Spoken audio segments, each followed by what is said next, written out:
you can see, we are recording from my computer screen just because we're doing something a little different.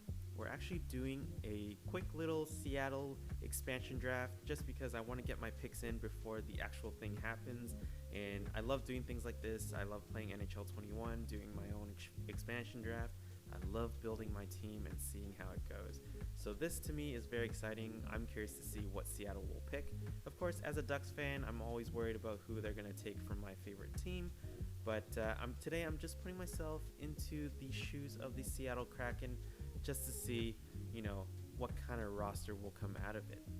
Now, before I begin with that, I did want to remind everyone that if you happen to like the videos on this channel and you enjoy the card breaks as well, don't forget to give this a thumbs up and subscribe. It really helps me out a lot. It gives me the motivation to pump out more content for you. And of course, don't forget to scroll down to the bottom of my main page where you'll find more featured channels, plenty of other card breakers out there.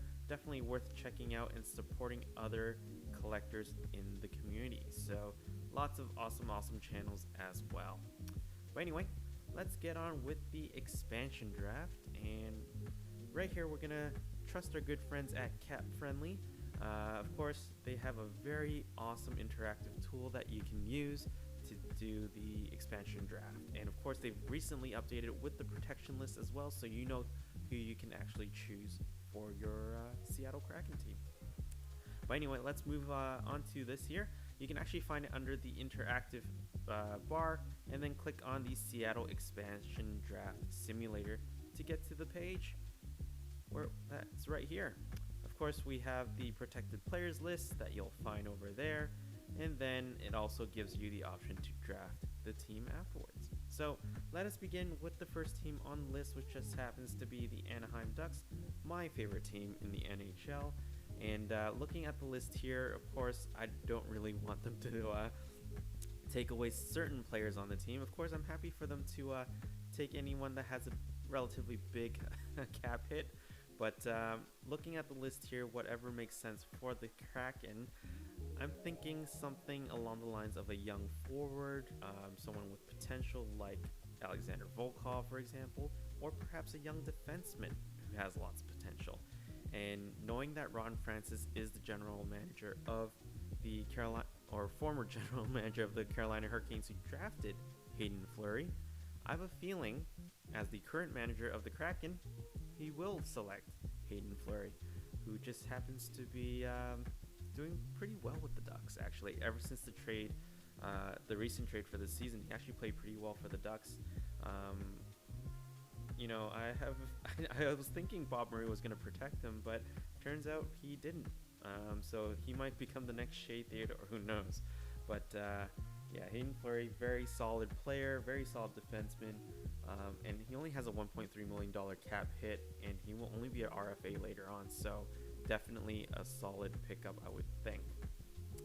Up next, we got the Arizona Coyotes, and right here is a bit of a tricky one. For me personally, I really like Michael Bunting. This season was definitely his breakout year. He's done very well for the Coyotes, but he is, as you can see, an unrestricted free agent, so that makes things a little trickier. I mean, the Kraken can still pick him up and have, a couple-day window to sign him, or they can just do it after, assuming the Coyotes aren't able to pick him up. The one that would really make more sense would be Christian Fischer, who is going to be an RFA in 2022 and only carries a $1 million cap hit. He would make a very solid fourth line, winger. So I think that might be the, safer choice, even though I personally do think Bunting might be due for a breakout season when given the opportunity. So I'm going to go with Christian Fischer for now. And of course, I might reassess it before the end of the video, but that's who I'm going to stick with for the time being. Up next, we got the Boston Bruins. Just looking through the list here, of course, there's some big names out there, a lot of UFA, so those are the ones I'll probably just, ignore. But looking at the roster, there are some intriguing ones, including, some young defensemen that might be intriguing. So you have, names like Connor Clifton, Jeremy Lauzon, for example. Jakub Zboril hasn't quite lived up to the expectations so far. But based on what I'm looking at here, I actually really like Connor Clifton. Fairly young, he can play both sides.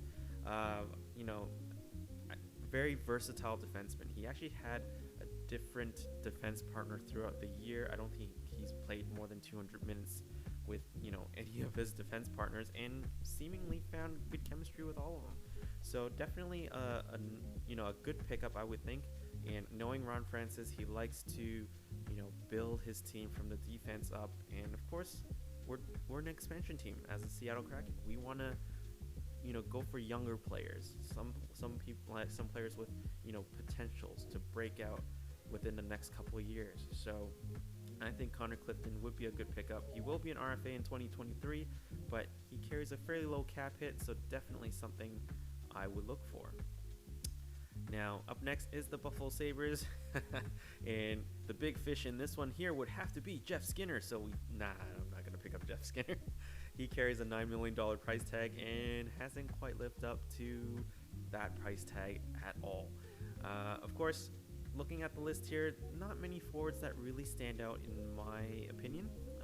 I mean, maybe Gergensons, maybe, but to me, I'm looking at the defense. Colin Miller was one of the expansion draft players for the Vegas Golden Knights and is a right shot, so that definitely helps. But I'm looking at the list here, and I think William Borgen would be a very intriguing name, because when you're doing the expansion draft, you're not always looking for players that are already solidified in the NHL. You're also looking for depth players that have potential to break out in the NHL, but might give him another season or two to sort of develop a bit further. And William Borgen is a very interesting one, because he was actually playing pretty well, and he was due for a nice breakout year. And of course, he had a broken arm or some sort of arm injury that sort of prevented him from taking that next step. And there's always a chance that he might do that with the Seattle Kraken.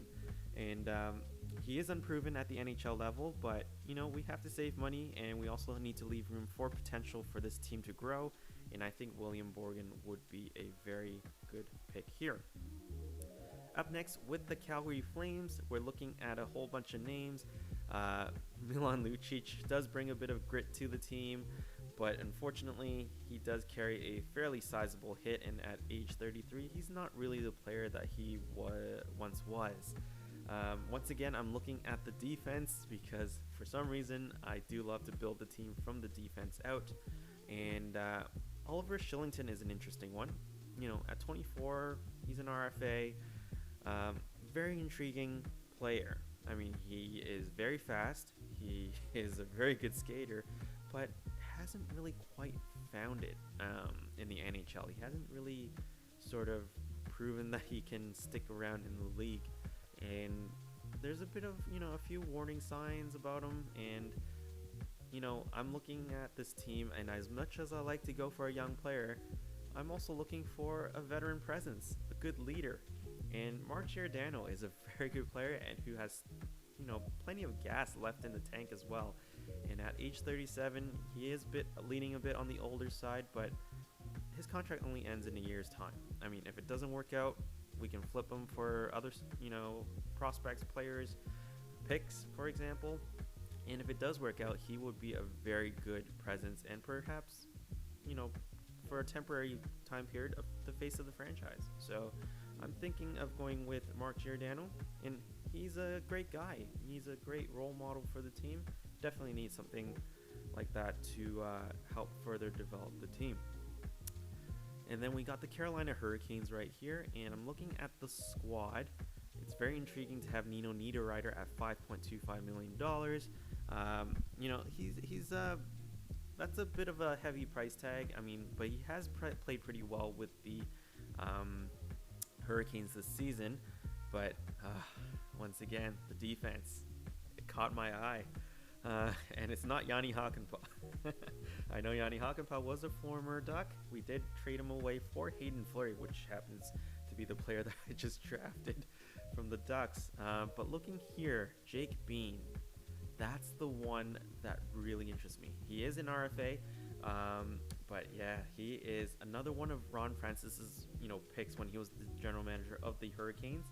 And yeah, I mean, Jake Bean looks like he's gonna take another step to develop and crack the NHL for once. He's been a player that I've been keeping an eye on for a while now, and I was thinking he will be a very solid top four defenseman one day. And I think we also need to build towards the future with the Kraken. And I think this is worth a shot, just to see how he goes. He is one of the three main players I'm looking at that will really take the big step next season. So we'll see how things go, but I'm going with Jake Bean right there. And up next, we have the Chicago Blackhawks. Now, looking at the Blackhawks, there isn't really too much here for me to choose from. Not many names really stick out to me. I know there are some young players, but nothing really too intriguing. I mean, you do have Nikita Zadorov, who is 26, who can play both sides on the defense, but he is an RFA. Might be due for a pay raise from what his current cap hit. And then I'm looking at the forwards, and I haven't really drafted many forwards, and Adam Gaudette is a very interesting one. I was traded away from the Vancouver Canucks to the Blackhawks, and I think he might be, a nice depth center for the team. Someone just, worth sort of picking up just to add a few more bodies to the team. Hopefully a nice call-up option or, someone to further develop. He might even break out when given the opportunity, but we shall see how things go. And up next, we do have the Colorado Avalanche. And, of course, Gabriel Landeskog is the big fish in here, but even though his contract negotiations aren't going too well with his current team at the moment, it's too much of a risk to, pick him up unsigned, because he can always, work something out with the Avalanche afterwards, or he might even sign with another team. But right here, I'm not really interested in Eric Johnson. He does have some injury issues, and definitely it did not live up to being that number one overall pick. But right now I'm looking at Jonas Donskoy or JT Compher. JT Compher is a little bit younger with a smaller cap hit, but I do find Jonas Donskoy to be a much more intriguing player and has a slightly better offensive upside. So I'm going to go with Jonas Donskoy right here, and they both have the same term, so might as well stick with something that's a bit more proven, I would have to say. And up next, we have the Columbus Blue Jackets. Now, this one is intriguing as well. I'm looking at a couple names right here, including Max Domi. I like Cliff Poo. I'm a fan. Former London Knight right there, but again, hasn't been able to find the scoring touch once he went pro, even though he did pretty well to start things off with, when he first signed his entry-level contract with the Buffalo Sabres, before he was flipped around a couple times. But yeah, once he's playing in the AHL, he hasn't really found his scoring touch and hasn't been able to crack the NHL just yet. But I'm keeping my eye on him. But in this case, I think, you got a few names that we can look at, like Kevin Stenlin, who is an RFA on a fairly cheap contract with some potential as well. But to me, I think Max Domi would be a very interesting pickup. I'm a fan of Max Domi. He's a good character, a very cool guy. I mean, I've watched a lot of his interviews. The way he speaks, he carries himself pretty well with the media, and I think he might be a very good, presence for the team. He's also, due for a change of scenery. I mean, things in Columbus didn't quite work out for him. I don't think he fit in with the system that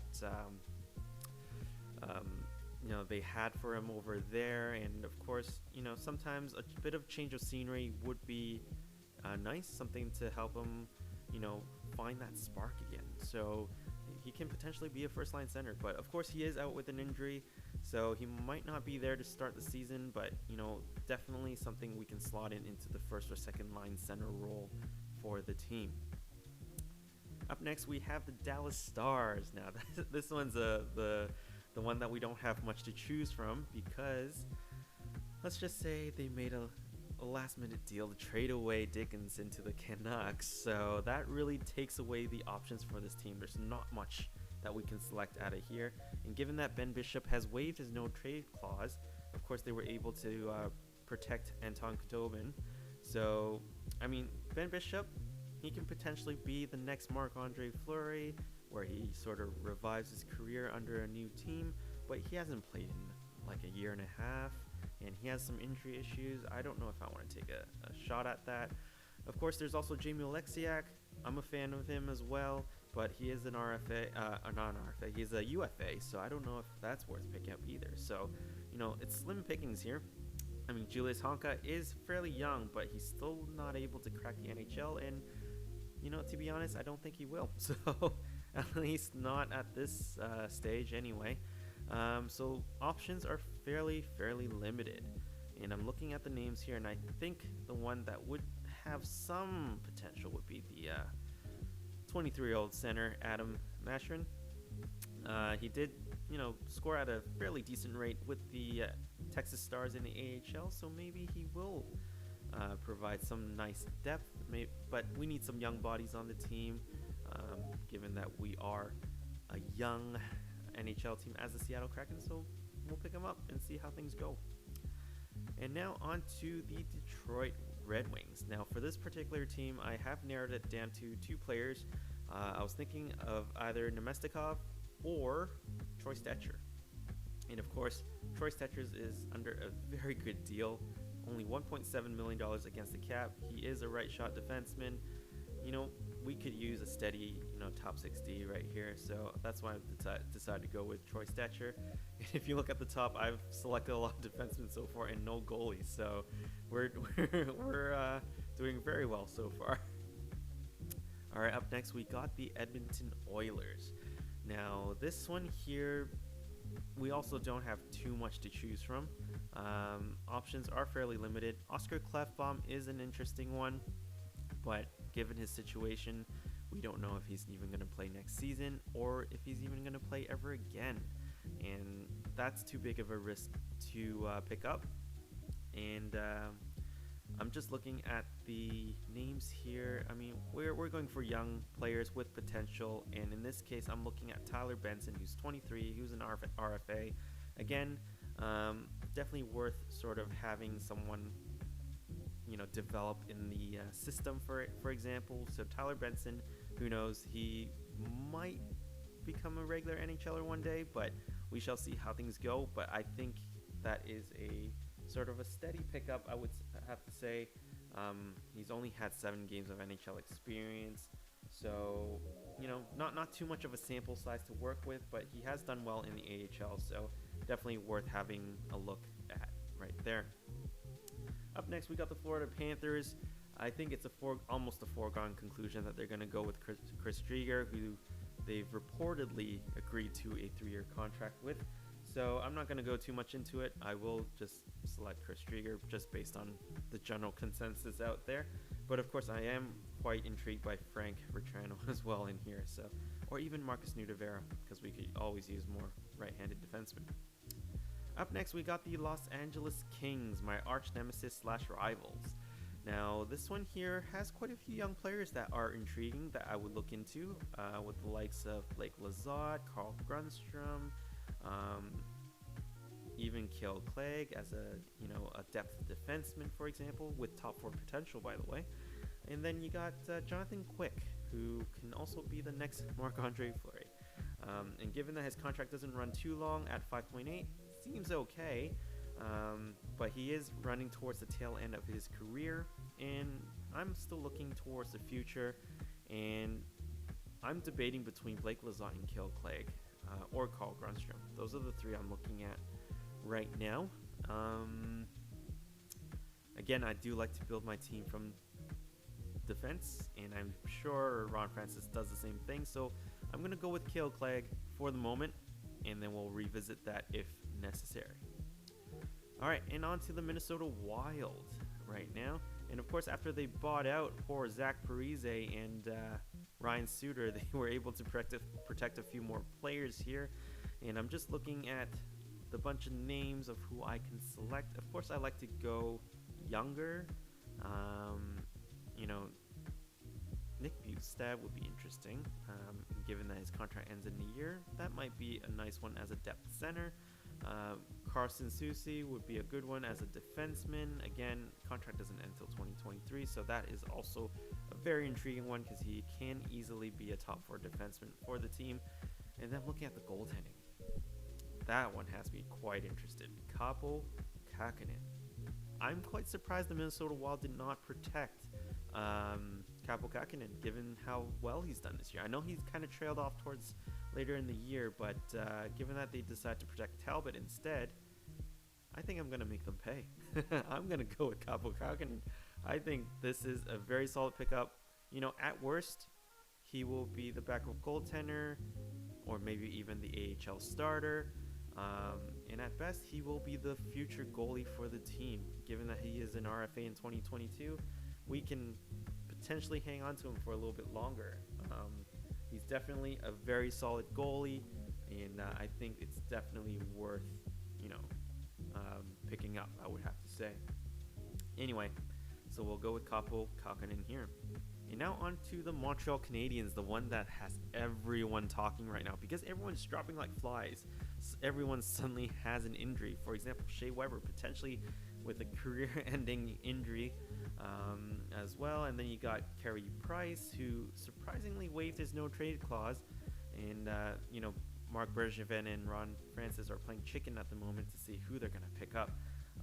But Carey Price, age 33, not exactly a young goaltender in the league, but he is a strong playoff performer. And if the recent Stanley Cup run was any indication, he might, help the Kraken push further in the playoffs if they make it. So the only problem is Carey Price has a history of injuries, and recently there were reports there are some issues with his hips and knees. So we'll see how that goes, or perhaps that's just trying to scare away the Kraken from taking him on. And Carey Price is from Western Canada. His wife is also from Washington State as well. So there is a strong pull to get him there. But the $10.5 million cap hit is a bit much, and it carries on till 2026. So it's a lot to take on, and I'm not sure that's in the best interest for the Kraken. And then you're looking at the forwards. You got someone like Jonathan Drouin, who is quite interesting as well. But of course, he is not playing with the team. He is having some issues, citing some mental health issues at the moment. We don't know what's going on right now. We don't know if he's going to play again. We don't know if he even wants to play again. So, assuming that I'm in the dark right now and I don't know what's going to happen, it is a bit too much to take a risk on Jonathan Drouin as well. And I'm looking at the defense. Right shot defenseman, Cale Fleury. That has me interested. And I can reunite the Fleury brothers as well, because given that I already picked Hayden Fleury earlier on, why not pick up Cale Fleury as well? And we could use some more depth defensemen in the pipeline. Of course, he can potentially even turn out to be a top 4 defenseman later in his career. So why not? Let's go with Cale Fleury right there. And now on to the Nashville Predators, who made a really strange move to protect 5 defensemen. And they certainly left a lot of forwards out to grab. But, looking at their forwards, there's not too many I would be interested in, given that, Matt Duchene, Ryan Johansson carries an $8 million cap hit. But they weren't really exactly performing. So, I do like Rocco Grimaldi. That's another cool one. Otherwise, Kelly Yarncroc has me interested as well. And, he's under contract for a year. He actually outproduced Ryan Johansson, if I'm not mistaken. So definitely someone I would say be worthy of a pickup, because fairly decent contract and, has a lot of upside as well. And now we look at the New Jersey Devils. And that one has a few interesting names as well. I do like Andreas Johnsson. Didn't exactly have a great year, but he does also have some injury troubles as well. Nick Merkley, RFA, also a very interesting player, but hasn't really proven himself to be a steady NHLer just yet. And I do have some doubts that he will, but we shall see how that goes. Of course, PK Subban is quite marketable. Carries a $9 million cap hit, but it does expire next year, given that we got plenty of space to play with. definitely an option. And I am a fan of PK Subban. And if you want someone to market and want someone to be the face of the franchise to kick things off with, he's definitely a good choice. But then I'm looking at, steady defensemen like Will Butcher, for example. I think that might be all right. He's under contract for another year on a fairly reasonable deal as well. So I might actually end up picking up Will Butcher for now. And of course, I fill my 9 defenseman quota. But I think there's still plenty more to choose from. Anyway, we look at the New York Islanders right here. And New York Islanders. That was interesting as well. I wasn't expecting them to protect, folks like Matt Martin, for example, but he is protected. So looking at the list here, there are a few exposed players that are potentially interesting, like Josh Bailey and Jordan Eberle. Josh Bailey more so of a passer than a shooter. Jordan Eberle with a bit more of a scoring touch, and it's nice to have one of them on the team. And their contracts are until 2024, so at least there is some sort of stability with them as well. But I'm looking at the prospects as well, and Kiefer Bellows. That is a name that really stands out to me as well, and I think that might be an interesting pickup for the Kraken. I think, he has shown some flashes of brilliance. I mean, during his brief call-up this year, he did score at a pretty decent rate, and I think Kiefer Bellows is due for a breakout. He is due for a better opportunity in the NHL, and I think, it's a low-risk, potential high-reward to pick up someone like him. So I think I'm going to go with Kiefer Bellows right here. On to the New York Rangers, also very slim pickings because a lot of their cool players, or their good players, are protected. And I don't really want to go for any bad PR, so Anthony DeAngelo is out of the running already. And I've kind of narrowed it down to Colin Blackwell or Julien Gauthier. Now, Colin Blackwell, as a third banana to Panarin and Strome, he actually did pretty well. But of course, I'm also looking at someone like Julien Gauthier, a former Carolina Hurricane, another former Ron Francis draft pick. And Gauthier, hasn't quite proven himself just yet either, but again, someone with a bit of potential, and we do need some younger bodies on the team. And I do love building for the future because I don't expect the team to win now. I don't expect them to win the Stanley Cup in their first season. I got to look towards the future. So Julien Gauthier would probably be the choice I would make right here. All right, and now on to the Ottawa Senators. Plenty of young people to pick up right here. Also, lots of intriguing players as well. Now, there are some that are a bit more proven in the NHL, like Evgeny Dadonov, who just carries a $5 million cap hit, which is a little bit much for me. Chris Tierney is intriguing. Definitely a player that I would look into. Josh Brown, right-handed defenseman, again, potential top 6 that I would look towards adding to the team. And then I'm looking at the goaltending.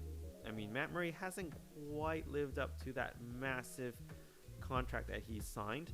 And then I look at Joey Daccord, who had a very nice feel-good story against the Leafs this year. And, given that he'll be an RFA in 2023, definitely is a player that I can, further develop in the AHL. I do need some more depth as well. So Joey Daccord would be the pickup, I would say, from here. And now on to the Philadelphia Flyers. Now, this one's interesting because keep in mind the current head coach of the Seattle Kraken used to coach the Philadelphia Flyers. So he would be quite familiar with a lot of the players here. And, I do like Shane. I do like the Ghost, but he's a ghost of himself at the moment and hasn't been playing like he used to. And then looking at the forwards, you got Jakub Voracek. Despite the fact that they say he's a bit younger than James Van Riemsdyk, I believe they are the same age. He will be turning 32 quite soon. JVR. I like JVR. I mean, despite being 32 at the moment, his contract ends in 2023. He's still a prolific scorer in the league. He still has that scoring touch and definitely would be nice to have on the top line. So I'm thinking I'm going to add JVR right here. Also gets us closer to the minimum cap hit right there. So why not? Let's go with JVR right there. And on to the Pittsburgh Penguins. And again, a few unprotected players that are intriguing, with the names of like Jason Zucker and Brandon Tanev, but they are reaching close to 30 at the moment, and Brandon Tanev's contract goes for a little too long for my liking. So I'm not sure if I do want to pick him up, even though I do like him as a player. Of course, we do also have a young defenseman with a fairly sizable cap hit, but he is a former Duck. Skating might be a quasi question when he started off, but he seemed to have, stabilized a little bit as we went on. And we could use a nice defenseman that can eat up minutes, that can do pretty well. And I think Marcus Pettersson would be a good pick. Casey DeSmith was intriguing, but then he did not play well. He did play well, but it kind of dropped off a little bit, and I don't know if I want to, pick him up when given the option to have a stable defenseman on the roster. So I'm gonna go with Marcus Pettersson right there, and then San Jose Sharks, which probably has one of the thinnest group of players to pick from, and of course my arch nemesis Ryan Donato is located right there, and of course he might be a nice third line player. I'm looking at defense, really not much to choose from, and Martin Jones has not been performing as of late. I like Party Marlowe, but he is in the UFA, so I don't necessarily have to pick him up here. Dylan Gambrell would be the one that I would end up grabbing, because we can always use a bit more center depth, and he is a local boy, from Washington State. Definitely someone who can eventually be the face of the franchise, but we shall see how that goes. But I think I'll end up selecting Dylan Gambrell right there. Up next, we got the St. Louis Blues. Vince Dunn would be an interesting defenseman, but given that his contract situation with the St. Louis Blues hasn't quite worked out, and they always seem to be keen to move him out, so that might be an option as well. But I like Vladimir Tereshchenko. He's too big of an option to ignore despite his shoulder situation, but if he is recovered and if he's doing well, he is a perennial 30-goal scorer and definitely someone I would like to have on the team. He is due for a fresh change of scenery. He's not happy in St. Louis, and I know it does help out St. Louis a lot by taking off $7.5 million off their cap, but we also have cap room to play with. So let's go with Vladdy and see how that goes. And up next, we have a team with an embarrassment of riches to choose from, and that's the Tampa Bay Lightning, the Stanley Cup winning Tampa Bay Lightning.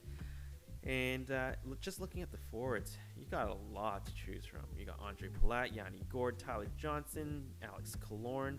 Those are definitely players that I would be very interested in. Any one of those I'd be super happy with. Tyler Johnson, undrafted and still played very well.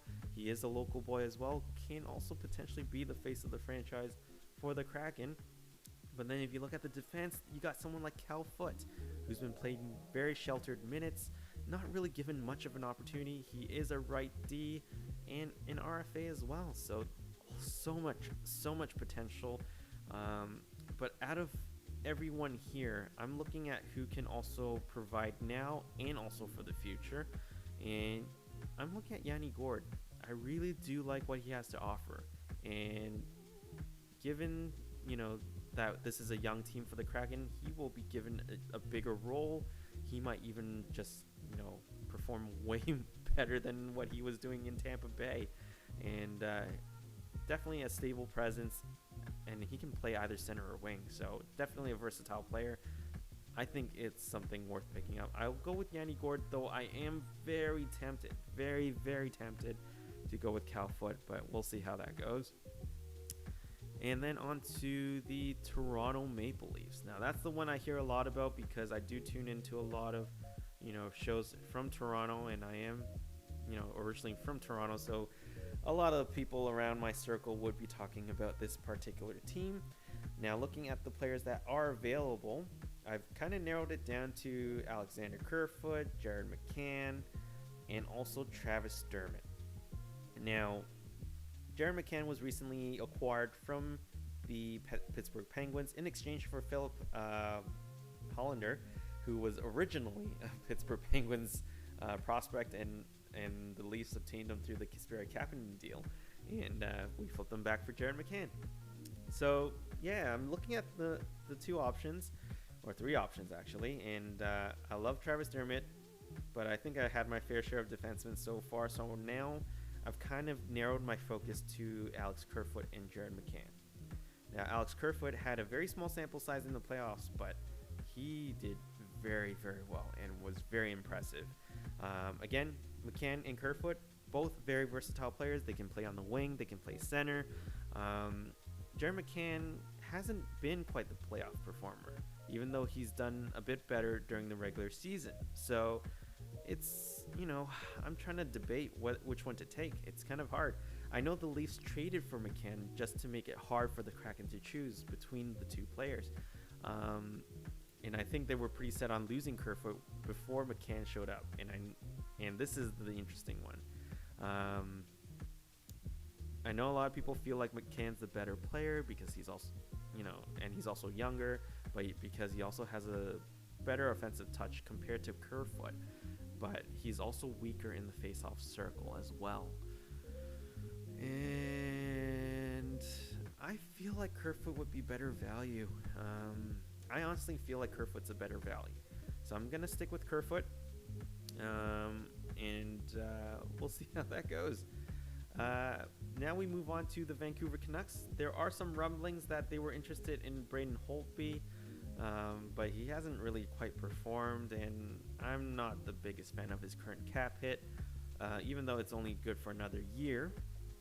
But again, also not many to choose from, and I like to go young. I like to go for a young prospect. Someone like Cole Lind, I think that might be a safe choice, just to add more to the prospect pool. He is an RFA, and doesn't add too much risk to,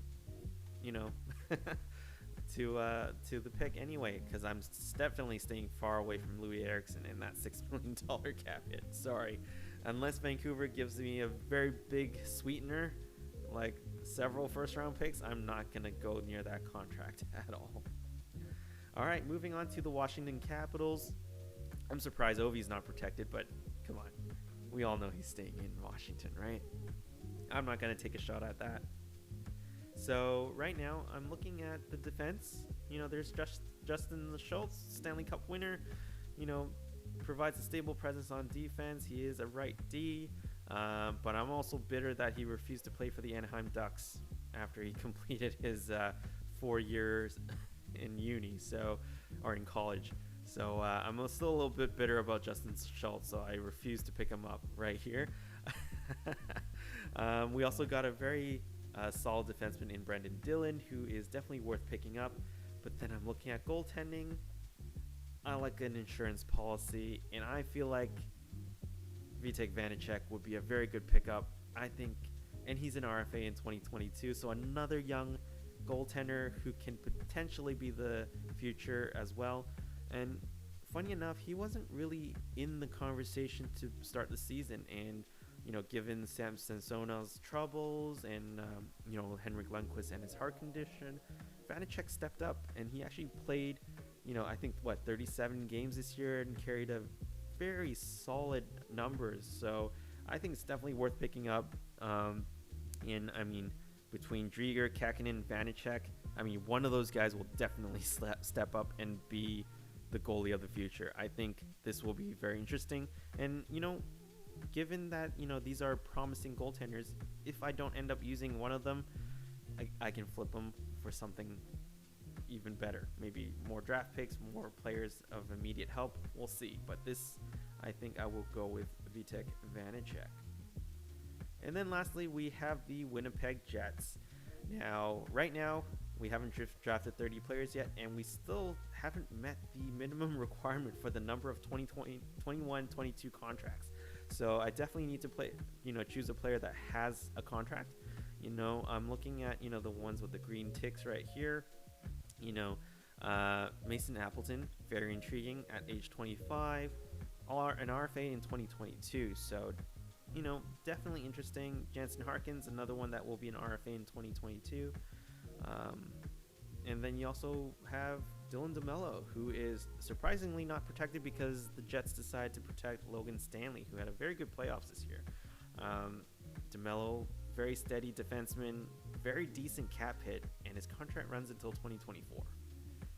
Between him and Mason Appleton, I'm debating, but I'm leaning towards DeMello.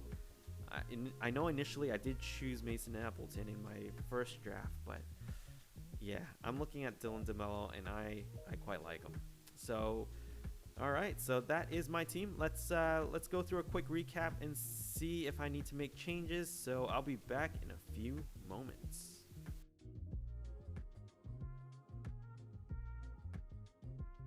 All right, so we've completed the Seattle expansion draft. I'm looking at the team here. So we've met all the requirements. I've drafted 30 players. There's 15 forwards, 11 defensemen, 4 goalies. I did have the minimum 20 contracts, and my current cap hit is $69.1 million. So plenty of cap space to work with, as you can see. So definitely room to sign some free agents like Dougie Hamilton, for example. But so far, this is what we have here. Just looking at the forwards, I mean, I'm pretty happy with this group, to be honest. We do have Vladdy Tereshchenko, we got JVR, Max Domi, Yanni Gord, Jonas Donskoy, Alex Kerfoot, Cal Yarncroc, Dylan Gambrell, Christian Fisher, even though I'm still tempted to change him to Matt Bunting. We also have Julian Gauthier, Tyler Benson, Kiefer Bellows, Adam Gaudette, Adam Mashrin, and Cole Lind. So we do have some young bodies in the team and also some steady NHLers as well. Definitely something that I'm happy with. As for the defensemen, we have a nice mix of D right here with some veteran presence and also some young kids as well. So we do have Mark Giordano, Marcus Pedersen, Will Butcher, Dylan DeMello, Troy Stetcher, Hayden Fleury, Connor Clifton, William Borgen, Cale Fleury, Cale Clegg, and Jake Bean. So lots of Cale right here. And we also, I love to point out that we do have the Fleury brothers. And as for goaltending, well, this is interesting because we got 2 goaltenders that can shore up the AHL just from this, draft already, and that includes Joey DeCourt and Kaapo Kähkönen. And then we have Vitek Vanacek and Chris Drieger. So, I mean, we're not paying a premium for any of these goaltenders at the moment, but at the same time, these are very steady net miners that can potentially be good for the team. So let me know in the comments down below what you thought of my selections for the Seattle Kraken team. Any changes that I should be making right here. But I think I'll stick with this for the time being, and we'll see how things go. Let's see whether it will be accurate when the actual draft comes to play. And as a little bonus for all you guys that are tuning in, let's do a quick pack opening. I know, this is not, a video on my channel if I don't do some sort of pack opening. And I did grab some 1920 Series 1 hobby packs. Now, I've been opening these up off camera, and I've been having some pretty nice, decent luck out of here, getting some really cool hits. So I thought, you know what, let's go. Let's open up some more e-packs. I've been enjoying this a lot, so let's see if we can pull some young guns out of here. Maybe another Jack Hughes. I did pull one off camera. Hopefully I'll get another one, or a Cale Makar canvas young guns, because I don't have them yet. So we'll see how things go. All right, we'll kick things off with Paul Stastny, Tyson Jost, Mark Stahl, Ryan Ellis. We got Morgan Riley, and a UD Portraits of Vladimir Tereshchenko. That's a sign that I need to pick him up for the Kraken. We got Andrei Svechnikov, Checklist, and that finishes off the first pack. Now, given that I picked 4 hobby packs, Young Guns come 1 in 4, so hopefully I'll get at least 1 Young Gun out of here. And we kick things off with Jakob Silfverberg, Lars Eller, David Krejci, a Young Guns of Taro Hirose. Not exactly the Young Gun I'm looking for, because I already pulled like several of him right now. We got Connor Hellebuck, Mark Stone, and Natty Mac, and Philippe Deneau, also known as the Pizza Man. On to pack number 3. Let's see what else we can get. Hopefully some more Young Guns. It'll be nice. Corey Crawford, Patrick Hornquist, Mark Stahl. We got Libor Hayek, another Young Gun, but not the one I'm looking for. All right, we got Libor Hayek, Young Guns. Max Domi, Roberto Luongo, PD, and one more pack to go. All right. Hopefully a third Young Gun. That's really beating. I already beat the odds, but it'll be truly beating the odds if I pull another one. To your ask. I'm skipping names. I'm sorry. Andre Palat, David Krejci, and a canvas of Dustin Brown. So Jake Virtanen, Pavel Buchnevich to finish that off. So I'd still think it's a successful random pack break, given that I did land 2 Young Guns out of here. So not too bad, all things considered. I definitely beat the odds with those 2 right there. So, but anyway, I hope you guys did enjoy this expansion draft video / e-pack break. So if you did enjoy this, don't forget to give this a thumbs up and subscribe to the channel. It really helps me out a lot, gives me the motivation to pump out more content for you. And yeah, I hope you guys are all doing well and staying safe out there, and I'll catch you guys next time. Bye.